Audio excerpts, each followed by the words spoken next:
ہم سب کو آج کے دن یہاں پر ایک بامقصد مجلس اور ایک بنیادی عنوان کے تحت اکٹھا کیا۔ اللہ سبحانہ وتعالی بے شمار عطا کرنے والا ہے، اس کی عطا اور اس کی مہربانی نہ کبھی ختم ہوتی ہے اور نہ کبھی ختم ہوگی۔ اس طرح کی مجالس کے لیے احادیث کثیرہ میں بڑی خوشخبریاں آئی ہیں۔ ایک خوشخبری میں آپ کو دیتا چلوں، اس کے بعد ہم اپنے موضوع کی طرف آگے انشاءاللہ نکلیں گے۔ حدیث میں آتا ہے کہ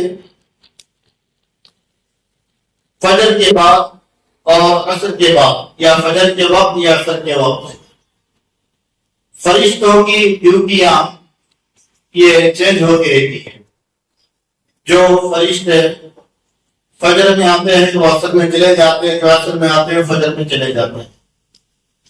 اور جب بھی یہ فرشتے اللہ کے حضور پہنچتے ہیں، اللہ کے پاس پہنچتے ہیں، تو اللہ باوجود اس کے کہ عالم الغیب سب پتہ ہے اسے، ظاہری اعمال نہیں بلکہ دل کے وسائل سے جو واقف ہے، فرشتوں سے پوچھتا تم کہاں سے آ رہے ہو اور میرے بندوں کو کس حال میں چھوڑا ہے؟ فرشتے کہتے ہیں کہ ہم جس وقت گئے تھے تیرے بندے تیری عبادت کر رہے تھے، نماز پڑھ رہے تھے، جب ہم آئے تو بھی وہ نماز ہی میں تھے۔ پھر اللہ پوچھتا ہے، طویل روایت ہے کہ وہ کیا چاہ رہے تھے۔ فرشتے پوچھتے ہیں، کہتے ہیں کہ وہ اس سے جنت کے طلبگار تھے اور وہ کس چیز سے بچنے کی دعا کر رہے تھے۔ فرشتے کہتے ہیں کہ وہ جہنم، تیری جو جہنم کی آگ ہے اس سے بچنے کی تمنا کر رہے تھے۔ اللہ پوچھتا ہے کہ کیا میرے بندوں نے میری جنت کو، میری جہنم کو دیکھا ہے؟ فرشتے کہتے ہیں کہ میں نے تو نہ جہنم دیکھی تھی نہ جنت دیکھی۔ اللہ کہتا ہے کہ اگر دیکھتے تو کیا؟ کہتے ہیں کہ اور زیادہ شکستیں مانگتے، ان کی چاہت اور بڑھ جاتی، ان کی خواہش اور زیادہ ہوتی۔ اللہ کہتا ہے کہ ٹھیک ہے فرشتوں تم گواہ رہو کہ جو وہ چاہ رہے تھے میں نے ان کو دے دیا، اور جس چیز سے وہ پناہ طلب کر رہے تھے میں نے ان کو محفوظ کیا۔ اور بعض روایت میں آتا ہے کہ فرشتے ان پہ رحمت کے اپنے پر جو ہے وہ بچھا دیتے ہیں، پھیلا دیتے ہیں، ان کو رحمت میں سکینہ میں گھیر لیتے ہیں ان کو۔ جب یہ گفتگو ہوتی ہے تو فرشتے کہتے ہیں کہ پروردگارا، کچھ لوگ تو جو ہے اسی کام کے لیے آئے تھے، ذکر و فکر کے لیے آئے تھے، عبادت کے لیے آئے تھے، نماز کے لیے آئے تھے، اصول دین کے لیے آئے تھے، قرآن کی آیتیں پڑھنے کے لیے آئے تھے، سب کچھ تھا، لیکن ایک بندہ ایسا تھا جو اپنے کام سے آیا، اس نے دیکھا مسجد میں ادھر ادھر کچھ لوگ بیٹھے، وہ بھی آگے کنارے بیٹھے، تو اللہ کہتا ہے کہ میں نے اس کو بھی دی، جو ان کو دیا اس کو بھی دے دیا۔ تو یہ وہ بابرکت مجلس ہے کہ اس میں بیٹھنے والا آدمی کسی مقصد سے بیٹھے اللہ اس کو دے دیتا، یہ وہ عظیم مجلس ہے۔ اور ظاہر ہے کہ یہ مجلس آپ جانتے ہیں، میں بھی جانتا ہوں، سبھی جانتے ہیں، تقریر کرنے، دھواں الفاظ کی بارش کرنے کی نہیں ہے، یہ سیکھنے، سکھانے، سمجھنے اور سمجھانے کی مجلس۔ اب کے بعد اس کے بعد بھی جو کل کا بھی جو پروگرام رہے گا، بہترین محاضرات آپ کے سامنے پیش کی جائیں گے، بہترین محاضرین آپ کے سامنے آئیں گے، تو سب کا یہی انداز ہوگا، لیکچر کا انداز کہیے اس کو، یا افہام و تفہیم کا انداز کہیے اس کو، اسی انداز کی باتیں ہوتی رہیں۔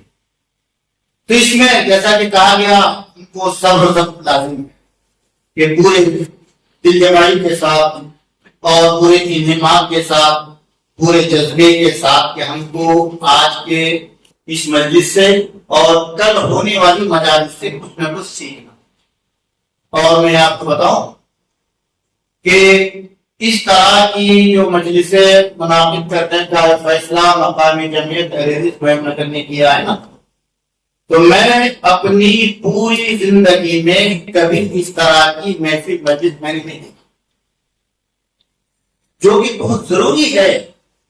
یہ دور تھا علت کا، علت کا مطلب کمی، خال خال، کوئی کونے پہ ایک آدمی ہے حدیث ہے، ایک کونے پہ ایک آدمی ہے حدیث ہے، ایک کونے پہ ایک آدمی ہے حدیث ہے، ڈھونڈنا پڑتا تھا، اور اسباب آسانی کے ساتھ ہم بتاتے تھے اتنے آدمی جو ہے یہ اہل حدیث ہیں۔ اس کے بعد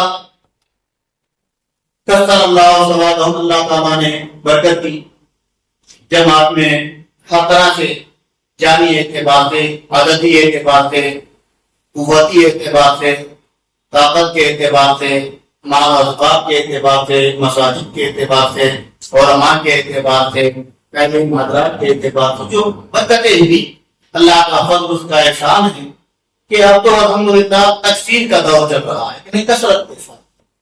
مگر جب بھی میں کثرت دیکھتا تھا میرے دل میں ایک کثرت، ایک تکلیف اور ایک احساس یہ ہوتا تھا کہ یہ جو لوگ ہیں یہ صرف آئے ہیں اور ان کا آنا آمدن، نشستن، گفتن، برخاستن، یہ چار چیزوں پر ہے۔ وہ آتے ہیں، بیٹھتے ہیں، کچھ باتیں کرتے ہیں، سنتے ہیں اور چلے جاتے ہیں۔ پریکٹیکل لائف میں، عملی زندگی میں ان کو تربیت کی ضرورت ہے، کیونکہ یہ جو فرم، یہ جو راستہ، یہ جو مسلک میں نے آپ نے جو اختیار کیا ہے، یہ عام راستوں کی طرح راستہ نہیں، عام لوگوں کی طرح یہ مسلک نہیں ہے کہ باپ نے جو کیا وہ میں نے کیا، دادا نے جو کیا وہ میں کر رہا ہوں۔ نہ یہ ہمارا مسلک ہے، نہ یہ ہمارا منہج ہے، نہ ہمارا طریقہ۔ ہمارا جو معاملہ ہے تحقیق کے اوپر ہے، ہمارا جو معاملہ تحقیق کے اوپر ہے، ہمارا جو معاملہ ہے تمانیت قلب کے ساتھ ہے کہ ہم جو بھی عمل کرتے ہیں یا کریں گے اس کی ہمیں تحقیق ہونی چاہیے۔ ہم وضو کرتے ہیں، اس کی ہمیں تحقیق ہونی چاہیے کہ ہم وضو کیوں کرتے ہیں اور کس طرح ہمیں وضو کرنا چاہیے۔ ہم نماز پڑھتے ہیں، کس طرح ہمیں نماز پڑھنی چاہیے۔ ہم رکوع کر رہے ہیں، سجدہ کریں، حدیث میں آتا ہے کہ بندہ 60 سال تک کے 40 سال تک کے نماز پڑھتا ہے مگر اس کی کوئی نماز قبول نہیں ہوتی۔ بندہ 60 سال تک نماز پڑھتا ہے مگر ایک نماز اس کی قبول نہیں ہوتی۔ پوچھا گیا کہ کیوں یا رسول اللہ؟ فرمایا کہ کبھی اس کا رکوع ڈھنگ کا ہوتا ہے تو کبھی سجدہ ڈھنگ کا نہیں ہوتا، کبھی سجدہ ڈھنگ کا ہوتا ہے تو کبھی رکوع ڈھنگ کا نہیں ہوتا۔ تو مطلب یہ ہوا کہ اسلام کی تعلیمات پر عمل کرنے سے پہلے علم کا ہونا ضروری ہے، اور علم کے ساتھ عمل کی وابستگی ہے۔ جتنا علم پختہ ہوگا، اچھا ہوگا، صحیح ہوگا، بہتر ہوگا، اسی قدر اس کے عمل میں خوبصورتی اور حسن پیدا ہو، اور اسی قدر اس کا عمل اللہ کے رسول صلی اللہ علیہ وسلم کے عمل سے قریب ہوگا اور اللہ کی محبوبیت اور اس کی پسندیدگی کا ذریعہ بنے گا۔ تو یہ جو مسجد ہے، یہ جو مجلس ہے، اس لیے منعقد کی گئی ہے کہ آج کا جو میرا عنوان ہے، اس وقت کا جو ہے منہج سلف کا تعارف، یعنی ہم اپنے آپ کو اہل حدیث کہہ رہے ہیں، ہم اپنے آپ کو سلفی کہہ رہے ہیں، ہے کیا چیز؟ اہل حدیث کہنے سے تو کوئی اہل حدیث نہیں ہوتا، اہل حدیث گھرانے میں پیدا ہونے سے کوئی اہل حدیث نہیں بنتا۔ جیسا کہ کسی ڈاکٹر کے گھر میں کوئی بچہ پیدا ہو تو ڈاکٹر تھوڑی کہلائے گا، یا کسی انجینئر کے گھر اگر بچہ پیدا ہو تو انجینئر نہیں کہلائے گا، کسی سائنٹسٹ کے گھر بچہ پیدا ہوا وہ سائنسدان نہیں کہلائے گا۔ ہاں، اس کے لیے علم ہے، اس کے لیے پابندیاں ہیں، اس کے لیے اصول ہے، اس کے لیے محنت ہے، اس کے لیے کوشش ہے۔ جب وہ سارے مراحل سے گزرتا ہے تب جا کر وہ ایک مقام، ایک مرتبہ پاتا ہے۔ تو ہمارا جو معاملہ ہے فی الوقت جہاں تک ہے، چھوٹوں سے لے کے بڑوں تک کے، علم والوں سے لے کر نادانوں تک کے، سب کا، مردوں کا تو ہے ہی، عورتوں کا تو اور بھی زیادہ برا حال ہے، عورتوں کا اور بھی زیادہ برا حال ہے۔ تو بہرحال یہ اس طرح کی جو مجلس ہے یہ وقت کی انتہائی اشد ترین ضرورت ہے، اور اس کے علاوہ یہ تو عقائد سے متعلق ایک چیز ہوئی، اس کے بعد اعمال آتے ہیں، اس کے بعد جو ہے ہمارے معاملات آتے ہیں، اس کے بعد آداب زندگی ہے، اس کے بعد اخلاقیات ہے، وعظین ہیں اور بہت ساری عنوانات ہیں اسلام کے کہ جن پر گاہے گاہے اس طرح کی مجالس اور اس طرح کے دور علمیہ بہرحال ہوتے رہنا چاہیے کہ اس سے ہمارے ایمان کی تجدید رینیول بھی ہوتا ہے. ہمارا ایمان مضبوط ہوتا ہے، رینیول ہوتا ہے، تازہ ہوتا ہے. اور جب ایمان تازہ ہوگا تو عمل کیا کرنا بندے کے لیے آسان ہو جاتا ہے. تو آج کی مجلس، اس وقت کی جو مجلس ہے، اس کا جو عنوان ہے وہ ہے منہج سلف کی تعریف کے منہج کسے کہتے ہیں، سلف کسے کہتے ہیں، حدیث کسے کہتے ہیں.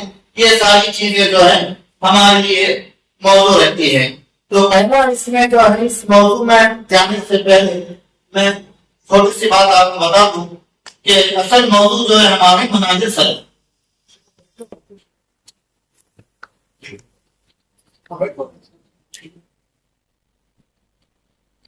لکھو منہج سلف. اصل موضوع ہمارا آج کا ہے منہج سلف کی تاریخ، یعنی ہم پہچاننا منہج کیا ہے اور کس طرح سے ہم کو اس کو جاننا ہے. منہج سلف تو اس میں 3 باتوں کی وضاحت ہوتی ہے. منہج سلف، منہج سلف، منہج سلف یا سلفیہ، منہج سلف یا سلفی. ان باتوں کو لغتی اعتبار سے ہم کو جاننا ہے. تو لغتی اعتبار سے منہج کی تعریف ہے، ڈکشنری کے اعتبار سے جو منہج کی تعریف کی جاتی ہے وہ یہ ہوتی ہے راستے کا واضح ہونا یا ظاہر ہونا. کلیئر، راستے کا واضح ہونا یا ظاہر ہونا، یہ لغوی اعتبار سے اس کی تعریف ہوتی ہے.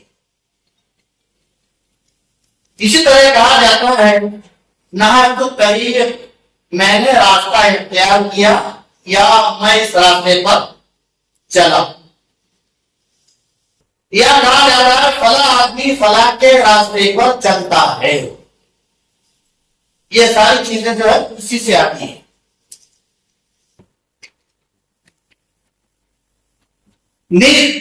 وَنَهْجُ هُوَ الطَّرِيقُ الْمُسْتَقِيمُ، نہج یعنی سیدھے راستے کو بھی نہج کہا جاتا ہے، سیدھا راستہ مستقیم.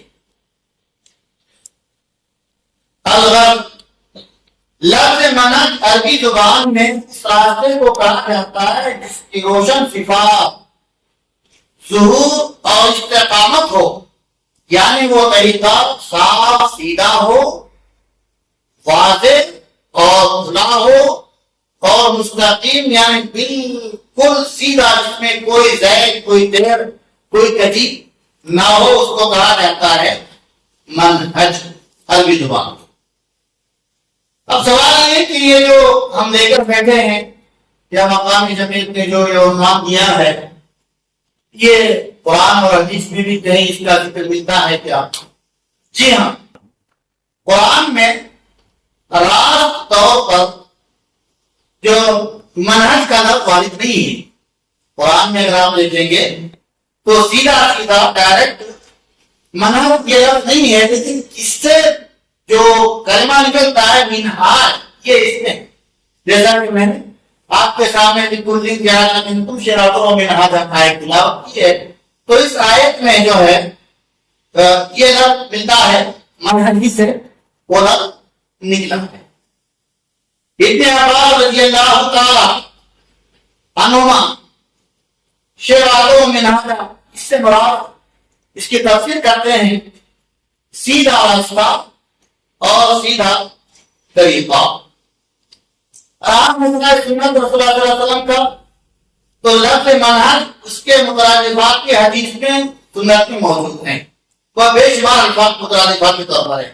چنانچہ ابن عباس رضی اللہ تعالیٰ سے مانتی ہے کہ اللہ کے نبی علیہ السلام کے بارے میں فرمایا لم یمت رسول اللہ صلی اللہ علیہ وسلم حتی ترککم علی طریق ناہجہ وفی روایت نہج واضحہ. یعنی آپ صلی اللہ علیہ وسلم جب اس دنیا سے گئے، آپ کی وفات ہوئی تو آپ نے ہمارے لیے کھلا سیدھا واضح راستہ آپ دے کر گئے، جس میں کوئی چیز ڈھکی تھی، کوئی چیز چھپی ہوئی نہیں تھی، کان میں بولنے کی کوئی چیز نہیں تھی، جو کچھ معاملہ تھا سیدھا سیدھا صاف ستھرا شرعی اعتبار سے منہج کی طرف۔ تو کہتے ہیں کہ دکتور مفسر سلیمان القوسی کہتے ہیں کہ شیخ الاسلام ابن تیمیہ رحمہ اللہ نے اپنی کتاب منہاج الاستقامہ، ان کی کتاب ہے، انہوں نے کہا ہے کہ منہج سے مراد وہ بے مثال اسلوب ہے جس کو لازم پکڑنے سے اعتقاد، عمل اور عبادات میں استقامت و اعتدال حاصل ہوتا ہے۔ منہج صحیح کو اگر کوئی بندہ لازم پکڑے تو اس کے اندر یہ خوبیاں پائی جاتی ہے۔ پہلی خوبی کیا پائی جاتی ہے؟ اعتقاد، اس کا عقیدہ صحیح ہوتا ہے۔ جب آدمی صحیح منہج پہ منہج سلف پر آئے گا تو بنیادی طور پر اس کا عقیدہ درست ہو جائے گا، پہلا فائدہ۔ دوسرا فائدہ یہ کہ اس کا عمل بھی درست ہو جائے گا، کیونکہ وہ ہر عمل میں جس طرح اس کو رہتی ہے، کوشش اس کی رہتی ہے کہ اس کا عمل نبی کریم صلی اللہ علیہ وسلم کے سنت کے عمل سے قریب تر ہو جائے، یہ اس کو جس طرح ہوتی ہے، اس کا عمل بھی صحیح ہو جائے گا، اور عبادت میں اس کے استقامت ہے۔ استقامت مطلب مداومت، ہمیں اس کی یہ نہیں کہ کبھی فجر پڑھ لیا، کبھی عصر چھوڑ دیا، کبھی عصر پڑھ لیا، کبھی مغرب چھوڑ دیا، یہ نہیں۔ جذباتی طور پر کچھ کام کر لینا اور ہے، لیکن استقامت کے ساتھ مستقل طریقے پر مستقل مزاج کے ساتھ کام کرنا یہ بڑی چیز ہے۔ اللہ کے نبی السلام سے حضرت عائشہ رضی اللہ تعالیٰ عنہا نے ایک بات روایت کی ہے کہ اللہ تعالیٰ کو یہ بات زیادہ محبوب ہے کہ عمل کم ہو لیکن مستقل ہو، عمل تھوڑا ہی ہو لیکن استقامت والا ہو، دائمی ہو، مسلسل ہو، وہ چلتا رہے، وہ رکے نہیں، اور اعتدال حاصل ہوتا ہے۔ منہج سلف کو اختیار کرنے سے کیا ہوتا ہے؟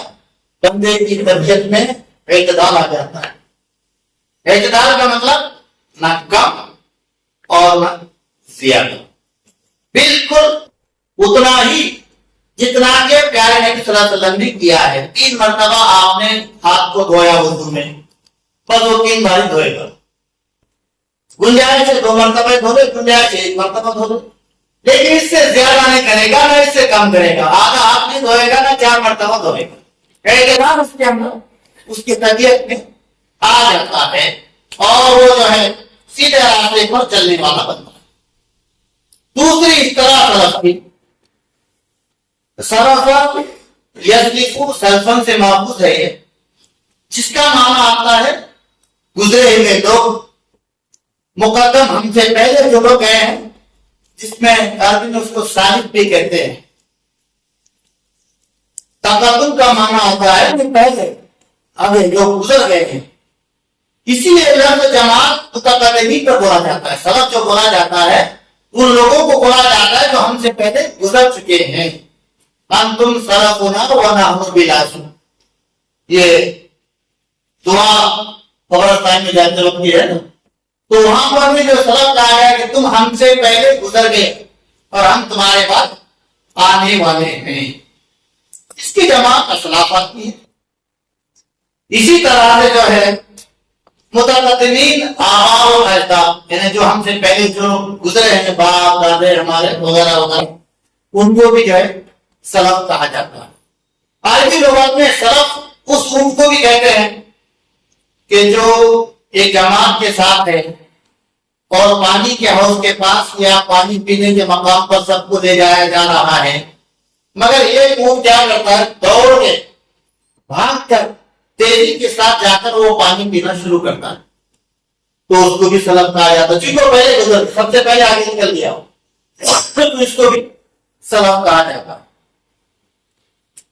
ہاں وہ نیک عمل جسے بندہ آگے بھیجتا ہے، جیسا کہ لڑکا کسی کا فوت ہو جائے تو اس کو بھی حدیث کی اصطلاح میں سلف کہا جاتا ہے۔ دوپہر کے کھانے سے قبل ہلکا پھلکا جو ناشتہ کیا جاتا ہے اس کو بھی سلفا کہا جاتا ہے. تو یہ مختلف معنوں میں جو ہے عربی لغت کے اعتبار سے، حالات کے اعتبار سے، وقت کے لحاظ سے، ضرورت کے لحاظ سے اس کے معنی آتے رہتے ہیں. قرآن اور سنت میں لفظ سلف کا استعمال یہ اصل چیز ہے نا. ہم کو اصل میں دیکھنا یہ ہے، یہ عربی لغت کے اعتبار سے، جملوں کے اعتبار سے، معنوں کے اعتبار سے تو آتا رہے گا. اب اہم چیز یہ ہے کہ قرآن مجید میں بھی اس طرح کا کوئی لفظ استعمال ہوا ہے کیا؟ تو کہتے ہیں کہ قرآن مقدس میں 8 مقامات پر 8 مختلف آیتوں میں الگ الگ معنوں میں قرآن مجید کا میں یہ لفظ استعمال ہوا. چنانچہ پہلی آیت یہ جو ہے سورہ بقرہ کی آیت ہے 275.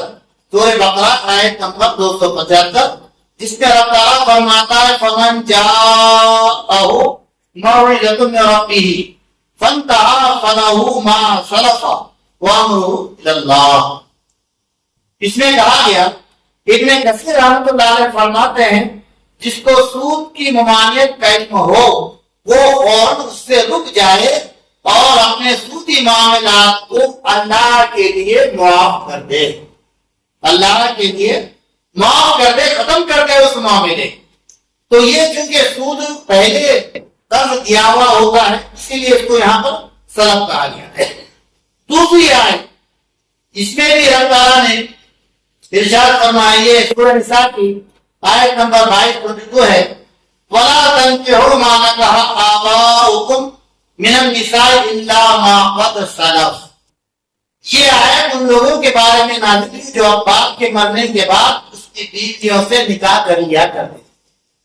باپ کے گزرنے کے بعد بیوی سے، باپ کی بیوی سے یعنی اپنی سوتیلی ماں سے نکاح کرتے تھے. زمانے جاہلیت میں اس طرح کا ان کا عمل تھا، تو اللہ پاک نے اس کو حرام کرا. تیسری آیت وَأَن تَجْمَعُوا بَيْنَ الْأُخْتَيْنِ إِلَّا مَا قَدْ سَلَفَ. وہ لوگ زمانے جاہلیت میں 2 بہنوں کو بھی ایک ساتھ اپنے نکاح میں رکھتے تھے. بڑی بہن سے بھی شادی کر لی، چھوٹی بہن سے بھی شادی کر لی، اس سے بھی کر لی، اس سے بھی کر لی. تو زمانے جاہلیت کا دستور تھا، اللہ تعالیٰ نے اس سے بھی منع کر دیا. ہم یہ بتانا چاہ رہے ہیں کہ لفظ سلف آیا ہے قرآن. اس کے بعد عفا اللہ عما سلف، یہاں پر بھی کہا کہ مومن تم سے جاہلیت میں ہونے والے امور کو، جو غلطیاں تم سے جاہلیت کے دور میں، نادانی کے دور میں، لاعلمی کے زمانے میں ہو گزری ہیں، اللہ نے ان کو معاف کر دیا، ختم کر دیا، تمہارے گناہ ختم ہو گئے. 5ویں آیت میں اللہ تعالیٰ نے فرمایا قُلْ لِلَّذِينَ كَفَرُوا إِن يَنْتَهُوا يُغْفَرْ لَهُم مَّا قَدْ سَلَفَ. یہاں کہا کہ اگر کفار اللہ اور اس کے رسول کی عداوت اور دخول اسلام سے بھاگنے کے لیے کیے جانے والے قتال سے باہر آ گئے تو ان کے سابقہ عداوتوں کو معاف کر دیا جائے گا. یعنی جو ان کی سابقہ عداوتیں ہیں اور سابقہ ان کی غلطیاں ہیں، اللہ سبحانہ تعالیٰ ان کو معاف کر لو.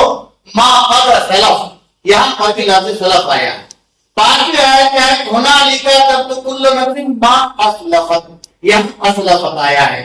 قیامت کے دن ہر نفس کے سابقہ خیر و شر پر مبنی اعمال کا جائزہ حساب دیا جائے گا. 7ویں آیت میں ہے فَجَعَلْنَاهُمْ خَلَفًا وَمَثَلًا لِلْآخِرِينَ، کہ فرعون اور اس کی غرقاب قوم کو ہم نے ان کے جیسے اعمال کرنے والوں کے لیے قابل عبرت بنا دیا.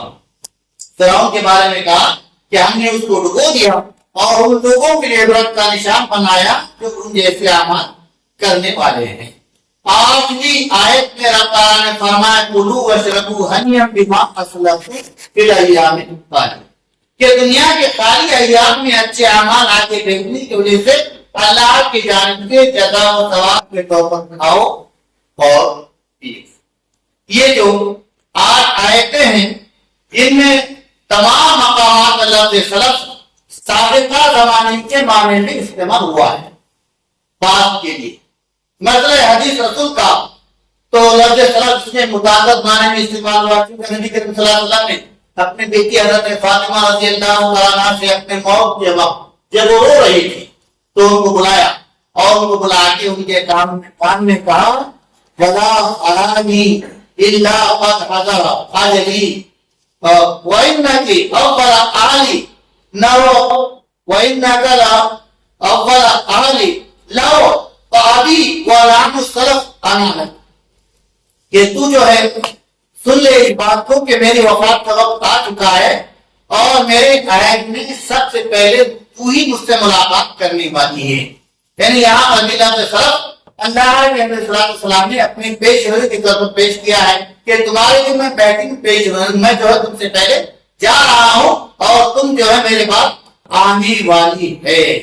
نیز آپ نے ارشاد فرمایا انما وقعكم فيما سلف قبلكم من الامم كما بين الصلاه والعصر الى غروب الشمس کہ گزشتہ امتوں کے مقابلے میں تمہاری مدت زندگی یعنی دنیا اور قیامت کے جو زندگی ہے دنیا کے مقابلے میں پوری دنیا آدم علیہ السلام سے لے کر یا جب سے دنیا بنی ہے تب سے لے کر قیامت تک کے جو دنیا باقی رہ گئی ہے تو فرمایا کہ جیسے عصر اور مغرب کا وقت ہوتا ہے مختصر کا وقت اب اتنی جو ہے دنیا یہ باقی رہ گئی ہے.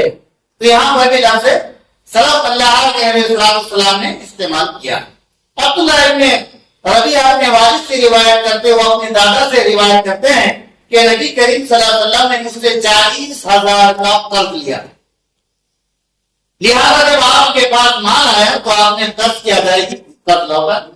بارک اللہ لک فی اہلک و مالک انما جزاؤ اللہ تعالیٰ تجھ کو اس کا بدلہ دے اور تیرے جان مال میں عزت آبرو میں اللہ تیرے بدلہ. یہ قرآن اور حدیث کے اعتبار سے چند مقامات ہیں. یوں اگر تلاش کرو تو دو بے شمار اسے الفاظ ایسے ملیں گے جس میں لفظ سلف استعمال ہوا. سلف کی شرعی تعریف لغوی اعتبار سے ہو گیا اصطلاحی اعتبار سے ہو گیا. سلف کی شرعی تعریف کیا ہوتی ہے؟